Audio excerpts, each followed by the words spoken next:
আমি মোহাম্মদ আরিফুজ্জামান, বাসা দুর্গাপুরে। আমি হচ্ছে নড়াইল সরকারি মহিলা কলেজের এই কেন্দ্রে ভোটার। তো আমি স্বাভাবিক নিয়মে ভোট দিতে গেছি আমার ভোট কেন্দ্রে। তো এখানে যাওয়ার পরে তারা বলে যে আরিফুজ্জামান, তোমার যে ভোটার নাম্বার 17-18 এই এই এই সিরিয়ালে তো ভোট দেওয়া হয়ে গেছে। আমি বললাম আমি তো মাত্র আসছি, আমার নাম্বারে ভোট দেওয়া হয় কীভাবে? বা সেটা তো জানি না, তো তুমি তো ভোট দিয়ে গেছো। আমি বললাম আমি মাত্রই আসছি, আমি ভোট দিলাম কীভাবে?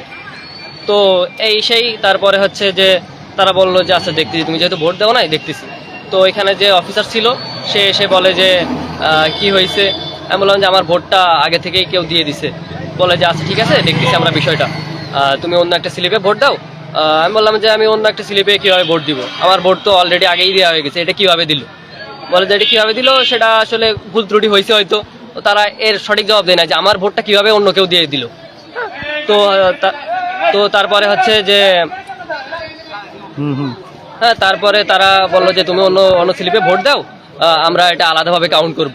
আমি বলতেছি যে আলাদাভাবে কীভাবে কাউন্ট করবেন?